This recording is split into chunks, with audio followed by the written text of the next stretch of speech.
நீதி வழங்கும் போது அண்ணன் தம்பி சொந்தம் பந்தம் பணக்கார ஏழை எதையுமே பார்க்க கூடாதுடா. நியாயத்தை மட்டும் தான் சொல்லணும். அனைவருக்கும் வணக்கம். கடந்த செப்டம்பர் மாதம் 27ஆம் தேதி கரூருக்கு விஜய் அவர்கள் போயிருந்தாரு. அவரை பார்ப்பதற்காக போன கூட்டத்தில் கூட்ட நெரிசல் ஏற்பட்டு 41 பேர் இறந்து போறாங்க. இந்த இறந்து போன குடும்பங்களுக்கு கருணை அடிப்படையில் தமிழக முதலமைச்சர் மரியாதைக்குரிய விஜய் அவர்கள் 31 பேருக்கு அரசு பணி என்று அரசாணை வெளியிட்டு கடந்த மாதம் கரூருக்கு சென்று அதை நேரிலே வழங்கியிருந்தார். இதை எதிர்த்து நாம் தமிழர் கட்சி மதுரை உயர்நீதிமன்ற கிளையில் ஒரு வழக்கை தொடர்ந்து அந்த வழக்கில் நீதி அரசர்கள் கார்த்திகேயன் மற்றும் சக்திவேல் இரண்டு பேர் அடங்கிய அமர்வில் இந்த அரசாணை செல்லாது, கருணை அடிப்படையில் அரசு வேலை என்பதை எங்களால் ஏற்றுக்கொள்ள முடியாது என்று நேற்று தீர்ப்பு சொல்லியிருக்காங்க. இதுதான் இப்போ பேசுபடு பொருளாக மாறி இருக்கிறது. நாம் தமிழர் கட்சிக்கு கருணை கிடையாதா? எத்தனையோ கோடிகள் அரசு பணம் வீணா போச்ச. அப்பெல்லாம் நீங்கள் வேடிக்கை பார்த்தீங்க. கரூரில் கருணை அடிப்படையில் அரசு பணி கொடுத்தது தவறு அப்படின்னு சொல்கிற நாம் தமிழர் கட்சி கள்ளக்குறிச்சியில் கள்ளச்சாராயம் குடிச்சு 63 பேர் இறந்து போனப்போ 10 லட்சம் ரூபாய் திமுக அரசு கொடுத்துச்சே, அதை எதிர்த்து ஏன் வழக்கு போடலை? திருப்பூணம் அஜித்குமார் இறந்து போனப்போ அவருடைய தம்பிக்கு அரசு பணியும் பணமும் கொடுத்தாங்களே, அப்போ ஏன் வழக்கு போடலை? இப்படின்னு கூட ஸ்டெர்லைட் ஆலையில் 13 பேர், ஸ்டெர்லைட் ஆலை எதிர்த்து போராடிய 13 பேர் சொட்டு கொல்லப்பட்டாங்களே, அந்த குடும்பத்துக்கு அரசு பணி கொடுத்தாங்களே, அப்போ ஏன் நீங்கள் ஏன் ஏற்று பேசலை? ஸ்டெர்லைட்டில் இறந்து போன குடும்பத்திற்கு அரசு பணி கொடுக்கலாம். அஜித்குமார் காவலர்களால் அடித்து கொள்ளப்பட்ட அஜித்குமார் குடும்பத்துக்கு அரசு பணி கொடுக்கலாம். கள்ளக்குறிச்சி கள்ளச்சாராயத்தில் உயிரிழந்தவர்களுக்கு பணம் கொடுக்கலாம். அதையெல்லாம் நீங்கள் தடுக்க மாட்டீங்க. கரூரில் இறந்து போன அந்த 41 பேருடைய குடும்பத்திற்கு அரசு பணி கொடுத்தா மட்டும் தடுப்பீங்களா? அப்போ தாவேக்கா மீது உங்களுக்கு எவ்வளோ வன்மோ? இப்படித்தான் நாம் தமிழ் செய்யுமா? தமிழ்நாட்டில் குரூப் 4ன்னு ஒரு தேர்வு இருக்குது. கடந்த ஆண்டு இந்த குரூப் 4 தேர்வை எத்தனை பேர் எழுதியிருக்கான்னு இணையத்தில் யாராவது தேடி பாருங்க. 18,35,000 பேர் எழுதியிருக்கிறான். எவ்வளவு? 18,35,000 பேர் இப்போ தேர்வுக்கு விண்ணப்பிச்சவன். 11,35,000 பேர் தேர்வு எழுதுறான். மொத்தம் அந்த குரூப் 4உடைய தேர்ச்சி பெற்றவருடைய எண்ணிக்கை இருக்கும்ல, எழுதுனவன் 11,35,000 பேர். தேர்ச்சி பெற்றவங்க தெரியுமில்ல 5,307 பேர். 11,35,000 பேர் எங்கே இருக்கிறான்?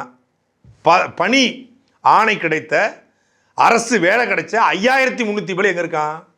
எம்பிஏ படித்து, எம்டெக் படித்து, எம்எஸ்சி முடித்து, ஒரு மாஸ்டர் டிகிரி முடித்து, கல்லூரி படித்து, 6ஆம் வகுப்புலேருந்து 12ஆம் வகுப்பு புத்தகங்களை கரைச்சி குடித்து, அன்றாட செய்திகளை படித்து 3 வருஷம் 4 வருஷம் பல்வேறு இந்த திறன் மேம்பாட்டு பயிற்சிகளை படித்து, ஐஏஎஸ் இன்ஸ்டியூட்டில் படித்து, எல்லாத்தையும் படித்து அதுக்குன்னே வாழ்க்கையை அர்ப்பணித்து கிட்டத்தட்ட அதாவது 1ஆப்லேருந்து 12ஆப்பு, அப்புறம் கல்லூரி, அப்புறம் மாஸ்டர் டிகிரி முடித்து, அதுக்கப்புறம் திறன் மேம்பாட்டு பயிற்சி, வீட்டில் உட்காந்து இரவும் பகலுமா காலைல 6 மணிலேருந்து இரவு 12 மணி வரைக்கும் படிப்பு படிப்பு படிப்புன்னு இங்கே திருமணமான பெண்கள், திருமணமான ஆண்கள், திருமணம் ஆகாத பெண்கள், திருமணம் ஆகாத ஆண்கள் எல்லாம் சேர்ந்து படித்து அந்த தேர்வுக்குன்னு ஒரு நாளை தேர்ந்தெடுத்து அந்த நாளில் அவசரமாக கிளம்பி போய் தேர்வை எழுதி அந்த தேர்வில் மதிப்பெண் வருமா வராதா என்று காத்திருந்து எந்த ஊரில் போஸ்டிங் போடான்னு தெரியாமல் அந்த ஊரில் போய் செட் ஆகி ஒரு அரசு வேலை கிடைச்சி அந்த அரசு வேலையை வச்சு தன் வாழ்க்கை தரத்தை உயர்த்தலான்னு நினச்சிக்கிட்டு இருக்கக்கூடிய வேலையை எடுத்து நடிகனை பார்க்க போய்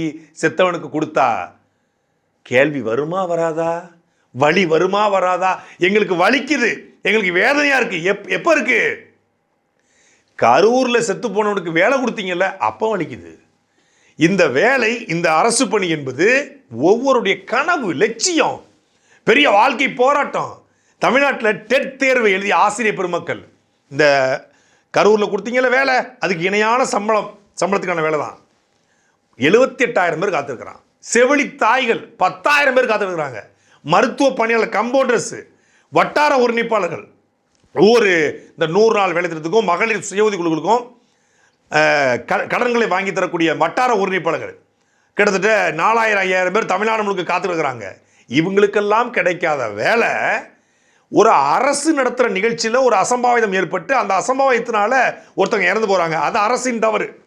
இப்போ ஏர் ஷோ நடத்துது அரசு, அங்கே 12 பேர் செத்து போனாங்க. அந்த 12 பேருக்கு வேலை கொடுத்திருந்தா அது அரசின் தவறால் நடந்த விபத்து. அதுக்கு வந்து நீங்க வந்து வேலை கொடுத்தா கூட ஏத்துக்கலாம்.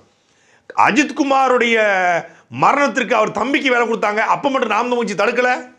அஜித்குமார் அடிச்சு கொடுத்தது காவல்துறை, அரச பயங்கரவாதம். அது ஒரு அரசினுடைய தவறுனால, அரசினுடைய அமைப்பின் அரசினுடைய கீழ் இயங்கக்கூடிய ஒரு அமைப்பு காவல்துறை, அந்த அமைப்பில் இருந்த காவல்துறை செய்த தவறுனால ஒருத்தர் இறந்து போறான். அஜித்குமாருடைய வருமானத்தை வைத்து அந்த குடும்பம் வாழ்கிறது. அஜித் இல்ல, அந்த குடும்பம் தெருவில் நிற்க கூடாது, பொருளாதாரத்தை காப்பாற்றும். அதனால அஜித் தம்பிக்கு வேலை.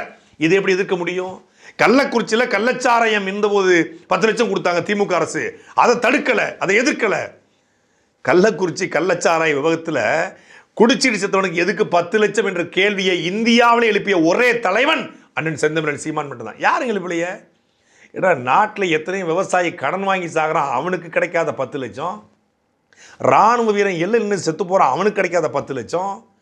நீட் தேர்வு எழுதிய முடியாமல் அந்த அரசினுடைய தவறான ஒரு வழிகாட்டுறதுனால இறந்து போகிற இந்த பிள்ளைகளுக்கு கிடைக்காத நிவாரணம். குடிச்சிட்டு கொழுப்படுத்து செத்து போகிறவனுக்கு கொடுப்பியா? குடிச்சிட்டு சாவறனுக்கும் நடிக்க போகிறவனு பார்க்க போகிறதுக்கும் 10 லட்சம் தான் கொடுக்குறிய, ஏன் விவசாயி கொடுக்குறங்கிற கேள்வியை அன்றைக்கே சீமான் எழுப்பினாரு. நடிகர் விஜய் அவர்களை பார்க்க போய் இறந்து போயிட்டாங்க, அவர் ஆட்சிக்கு வந்துட்டார், அதனால கருணை அடிப்படையில் அரசு பணி. சரி, இவங்க மேலே கருணை வருத. தமிழ்நாட்டில் எத்தனை பட்டதாரி இருக்கான்னு தெரியுமா உங்களுக்கு? இந்த பேசுறாங்கல்ல, ஐயோ கரூர் மக்களுக்கு கருணை இல்லையா, இரக்கம் இல்லையா, நாம் தமிழ்ச்சி வன்மத்தோட தெரியுது. இந்தியாவிலேயே அதிகமான பட்டதாரி இருக்கிற மன்னன் தமிழ்நாடு. இந்தியாவில் கிட்டத்தட்ட 40 விழுக்காடு பட்டதாரிகள் வேலை இல்லாமல் இருக்காங்க. தமிழ்நாட்டில் 53,88,663 பேர் அரசு பணிக்காக விண்ணப்பித்த பட்டதாரி, படித்த பட்டதாரி காத்திருக்கிறான். அதுல 24 லட்சம் பேர் ஆண்கள், 28 லட்சம் பேர் பெண்கள். ஆண்களை விட பெண்கள் அதிகமாக படிச்சிருக்காங்க, அவங்க அரசு பணிக்காக விண்ணப்பிச்சுட்டு காத்திருக்காங்க. 53 லட்சம் பேர் அரசு பணிக்காக விண்ணப்பித்துட்டு காத்திருக்கும் பொழுது, பட்டதாரி இளைஞன் வேலை இல்லாமல் திரியும் பொழுது, இங்க சர்வசாதாரணமாக தூக்கி கொடுக்குறீங்க. கருணை எங்களுக்கு இருக்கு. அந்த எளிய பின்னணி கொண்டவங்க குடும்பத்தில் 2-3 பேர் இறந்துருக்காங்க. தாவேக்கா கட்சி கொடுத்து 20 லட்சம், யாராவது கேட்டோமா? திமுக 10 லட்சம் கொடுத்துச்சு, யாராவது கேட்டோமா? அதிமுக 5 லட்சம் கொடுத்துச்சு, யாராவது கேட்டோமா? பிஜேபி 2 லட்சம் கொடுத்துச்சு, யாராவது கேட்டோமா? மரிய வில்சன் இன்சூரன்ஸ் போடுறதா சொல்லி 5000 ரூபா உங்களுக்கு போடுறதா சொன்னார், யாராவது தடுத்தமா?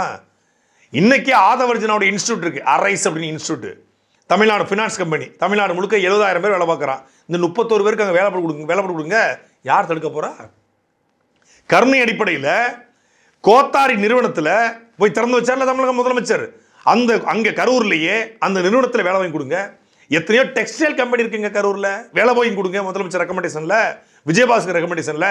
ஏன் விஜயபாஸ்கர் ஆலிமலையில் மத தரசான்னு சொல்லி காலேஜ் வச்சிருக்காரு, இன்ஸ்டியூட் வச்சிருக்காரு, அங்கே வேலை போட்டு கொடுங்க. ஜேபிஆர் காலேஜில் போட்டு கொடுங்க. இல்லை தொழில் முனைவராக மாற்றுங்க. உங்களால் தான் உங்களுக்காக இறந்து போயிட்டாங்களே, உங்களால் இல்லை, உங்களுக்காக இறந்து போயிட்டாங்க. உங்களை பார்க்க வந்து இறந்து போயிட்டாங்க. உங்கள் ரசிகர்கள் இறந்து போயிட்டாங்க. உங்களுடைய அண்ணன் பொண்ணு, அக்கா பொண்ணு, தங்கச்சி பொண்ணு மாதிரி குழந்தைங்க இறந்து போயிட்டாங்க. செல்லங்கள், தேவதைகள் இறந்து போயிட்டாங்க. சரி, எல்லாம் சொன்னீங்க கரூரில். அவங்களுக்கு தொழில் முனைவோராக மாற்றுங்க, வாழ்க்கையை மாற்றுங்க, மொத்தமாக மாற்றுங்க. தனித்தனியாக எல்லாத்துக்கும் ஒரு பெரிய கரூரில் வந்து ஒரு வீடு கட்டி கொடுங்க. எல்லாத்துக்கும் ஒவ்வொரு கோடி ரூபாயில் வீடு கட்டி கொடுங்க. ஆளுக்கு 1 கோடி ரூபா பேங்கில் டெபாசிட் பண்ணுங்க. யார் தடுக்க போகிறா? 231 கோடி ரூபா ஜனநாயகனுக்கு வசூல்ன்றாங்க. அந்த ஜனநாயகன் வசூலில் ஜனநாயகனை பார்க்க முடியாமல் இறந்து போனது 41 பேருக்கு. ஜனநாயகத்தை காப்பாற்ற கருணை, அன்பு, இரக்கம் கொண்ட தமிழக முதலமைச்சர் ஆளுக்கு 1 கோடி ரூபாய் டெபாசிட் பண்ண தயாரா இருக்காரா? உன் கருணையை கொண்டு போய் நீங்க காட்டுங்கய்யா. எதுக்கு அரசு பண்ணி தூக்குறீங்க? ஊரா விட்டு நெய்யில உங்க கட்சிக்காரங்களுக்கு ஸ்வீட் செய்யாதீங்க. கருணைனா கரூர்ல இறந்து போன மக்களுக்கு விபத்து இல்லையா, அது விபத்து. இதுக்கு கருணை வருது அப்படின்னா தமிழ்நாடு முழுமைக்கும் ஒரு ஆண்டுக்கு 23,550 பேர் விபத்து இறக்குறாங்க. கடந்த ஆண்டு சாலை விபத்தில் மட்டும் இறந்தவங்க 23,000 பேர். இது கரூர் விபத்து என்றால் அது விபத்துன்னு தான் சொல்றாங்க இல்லையா, விபத்து. கரூர் நடந்த விபத்து, அந்த 41 குடும்பத்திற்கும் அரசு பணி என்றால், அரசு பேருந்துகளில் மோதி பல்வேறு தவறுகளால இறந்து போன எண்ணிக்கை 23,000 பேர்.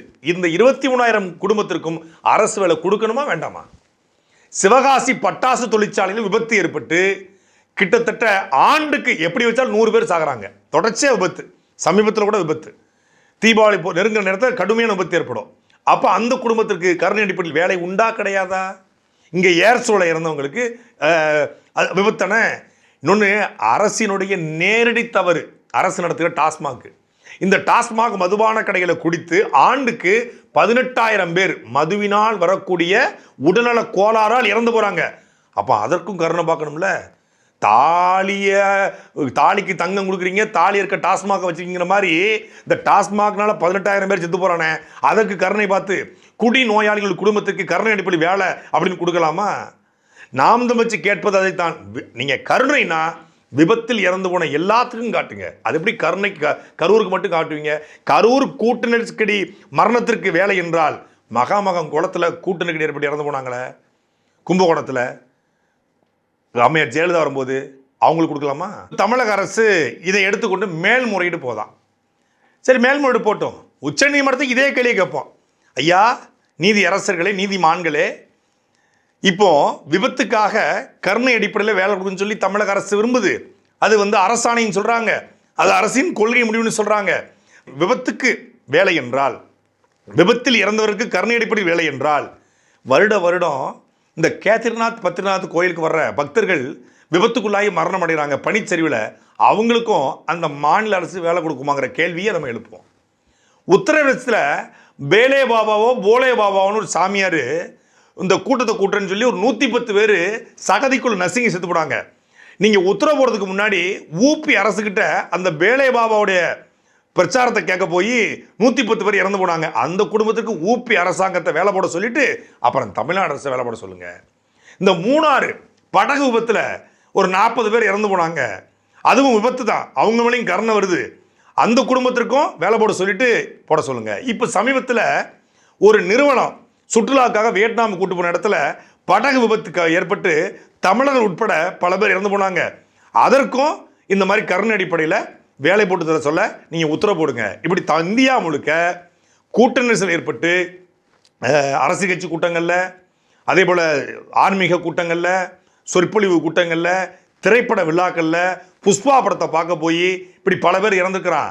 இந்த குடும்பத்திற்கெல்லாம் அரசு வேலை போட உச்சநீதிமன்றம் உத்தரவு போட்டுட்டு அப்புறம் இதுக்கு போடுங்கன்னு சொல்லுவோம். நாட்டினுடைய பாதுகாப்பை கருதி, நாட்டு மக்களுடைய உயிரை பாதுகாக்க, எல்லையை பாதுகாக்க, கடுமையான பனியில, கொட்டும் மழையில, கடும் வெயிலில் உணவோ உடையோ சரியா இல்லாம, குடிக்க தண்ணியும் குளிக்க தண்ணியும் இல்லாம கடும் உறைந்து செல்கிற பனியில ஒருத்தன் இருக்கிறான்.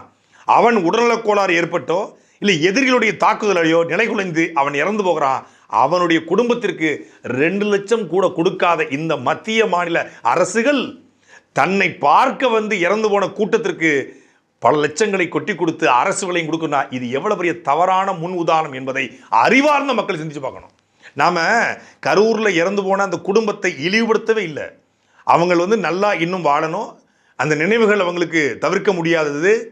அவர்களுடைய அந்த உயிர் எப்போதும் வரப்போறது இல்லை. எத்தனை கோடி கொட்டி கொடுத்தா கூட அந்த உயிர் வரப்போறது இல்லை. அவங்களுக்கு கொடுக்கக்கூடாது அப்படிங்கிறது நம்முடைய எண்ணமோ நோக்கமோ கிடையாது. விபத்து என்று கருணை வந்தால் அது எல்லாத்துக்கும் பார்க்கணும்ல, கரூருக்கு மட்டும் ஏன் பார்க்குறீங்க? விபத்துனா சிவகாசி பட்டாசு விபத்து, பேருந்து விபத்து, ஏர் ஷோவும் விபத்து, எல்லாம் விபத்து தான். எல்லா விபத்துக்கும் கொடுத்துட்டு அதுக்கு கொடு, இதுக்கு மட்டும் கொடுத்தா இது தவறான முன் உதாரணம். இது அரசு நிகழ்ச்சி கிடையாது, இது கட்சி நிகழ்ச்சி. அரசு நிகழ்ச்சியில் அரசு தவறு செய்து ஒருத்தன் இறந்து போறான்னா அரசு பொறுப்பேற்கலாம். கட்சி நிகழ்ச்சிக்கு செத்து போனக்கூடிய அரசு பொறுப்பேற்போம். தாவேக்கா என்பது அரசு கிடையாது. தாவேக்கா என்பது கட்சி. இன்னைக்கு அது ஆட்சியில் இருக்கு, நாளைக்கு அது மாறும். இன்னைக்கு தாவேக்கா இருப்பதுனா அது அரசு வேலை, நாளைக்கு வேற கட்சி மாறினா அந்த வேலையை பறிச்சிடலாமா? அதனால தான் சொல்றோம் இது தவறான முன் உதாரணம். அதனால் நீதிமன்றத்தை சேர்ந்து நாம் தமிழ் கட்சி தாவேக்கா மீதோ விஜய் மீதோ கரூர் மக்கள் மீதோ வன்மம் கொண்டு போல இது தவறான முன் உதாரணம் மாறிடக்கூடாது. கருணை அடிப்படையில் வேலை கூடாது. கருணை அடிப்படையில் பணம் கொடுங்க, வீடு கட்டி கொடுங்க, உங்க நிறுவனங்களில் வேலை கொடுங்க, அவங்களை தத்தெடுத்துக் கொள்ளுங்க, அவங்க குடும்பத்திற்கு நீங்கள் ஒரு ஆளா இருங்க, அவங்களை பனையூருக்குள்ளே தூக்கி வச்சுக்கோங்க. யாரும் தடுக்கல. நீங்க தான் சொன்னீங்க என்னங்க பணம், நான் பார்க்காத பணமா? கேரியரோட உச்சத்தையே உங்களுக்காக உதறிட்டீங்க. ஒரு கோடியே உதற மாட்டீங்களா? 1 கோடி இருந்தால் அந்த குடும்பம் பெரிய டெக்ஸ்டைல் கம்பெனி அங்கே ஒரு சின்ன சின்ன நிறுவனங்களை ஆரம்பித்து அழகாக பொழைச்சிக்க போகுது. எதுக்கு கவர்மெண்ட் வேலை? காலையில் 10 மணிக்கு போய் 6 மணிக்கு வர்ற வேலை கஷ்டப்படணும். என்னை குடும்பத்தை இழந்து நிற்கிறாங்க. 1 கோடி ரூபா அக்கௌண்ட்டில் லீகலாக சிறு குறு கம்பெனி நல்ல இந்த கீர்த்தனாட சொல்லுங்கள், என்னென்ன இன்வெஸ்ட்மெண்ட் பண்ணலான்னு சொல்லுங்கள், அவங்கள வச்சு பண்ண சொல்லுங்கள். ஒரு சின்ன சின்ன நிறுவனங்களை ஆரம்பித்து கொடுங்க. விஜயபாக சொல்லி இடத்த பார்க்க சொல்லுங்கள், மதியன்னு சொல்லி இடத்த பார்க்க சொல்லுங்கள். கரூரில் நல்லா வந்து பெட்ஷீட் தயாரிக்கலாம், துணி டவுசர் தயாரிக்கலாம், நல்ல இந்த ராஜபாளையம் சட்டி தயாரிக்கலாம், எல்லாம் பண்ணலாமே. அழகாக அங்கே வந்து வச்சு கொடுங்க, வச்சு கொடுத்து நீங்கள் பண்ணுங்கள். இது யாரும் கேட்க போகிறது, யாரும் தடுக்க போகிறது இல்லையே. உங்களால் அவங்க வந்து உங்களை பார்க்க வந்து இறந்து போயிருக்காங்க. இப்போ ஆதவர்ஜன் ஆகட்டையோ புஷி ஆனந்துக்கிட்டே நிர்மல்குமார்ட்டையோ அவங்க வந்து பணம் கேட்க முடியாது. ஏன்னா அவரை புஷி ஆனந்தை பார்க்க அவங்க வரல, ஆதவ பார்க்க வரல, நிர்மலை பார்க்க வரல, உங்களை பார்க்க வந்தாங்க, உங்களை பார்த்துட்டு இறந்துட்டாங்க. அப்போ நீங்கள் தான் பொறுப்பாளி, நீங்கள் அவங்களுக்கு பண்ணுங்க, அதுதான் சரி. கருணை என்பது உங்கள் கட்சிக்காரங்களுக்கு உங்கள் மேலே வரதும், உங்களுக்கு அவங்க மேலே வரதும், அதுக்கு அரசு பணியை பலியிட ஆக்காதீங்க என்பது தான் நாம் தமிழ் கட்சியோட கருத்து. உடனே சில வாடகை வாய்கள், நாம் தமிழ் கட்சி பார்த்தீங்களா, திமுக ஆட்சியில் அதை பேசிச்சா, திமுக ஆட்சியில் இதை பேசிச்சா, திமுக ஆட்சியில் எல்லாத்தையும் பேசியிருக்கு. நாம் தமிழ் பேச கள்ளக்குறிச்சியும் பேசியிருக்கு, மரக்காணத்தையும் பேசியிருக்கு, எல்லாத்தையும் பேசியிருக்கு, எல்லா ஊழலையும் எல்லா கொள்ளையும் எப்போதும் பேசியிருக்கு. உடனே வாடகை வாயில் முட்டு கொடுக்க வரான், கருணை இல்லையா, இரக்கம் இல்லையா அப்படின்னு. நாம் தமிழ் கட்சியை கருணையால் தான் உருவாகுச்சு.